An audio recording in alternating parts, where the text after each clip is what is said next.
வெண்பருத்தி நூலெடுத்து வாய் வெடிச்ச பூவெடுத்து நான் அணிஞ்சிட தொடுத்து வச்ச நடினமான மாலை இது.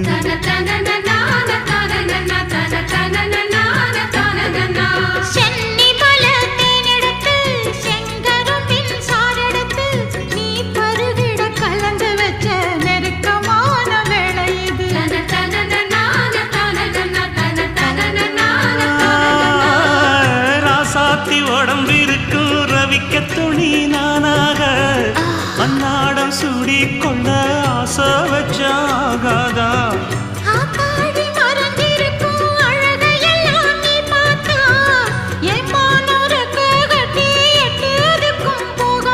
அடிச்சி சக்கரையே எட்டி நீயும் நிக்கிறியே நான் ஏங்கி ஏங்கி பார்க்கிற போறாம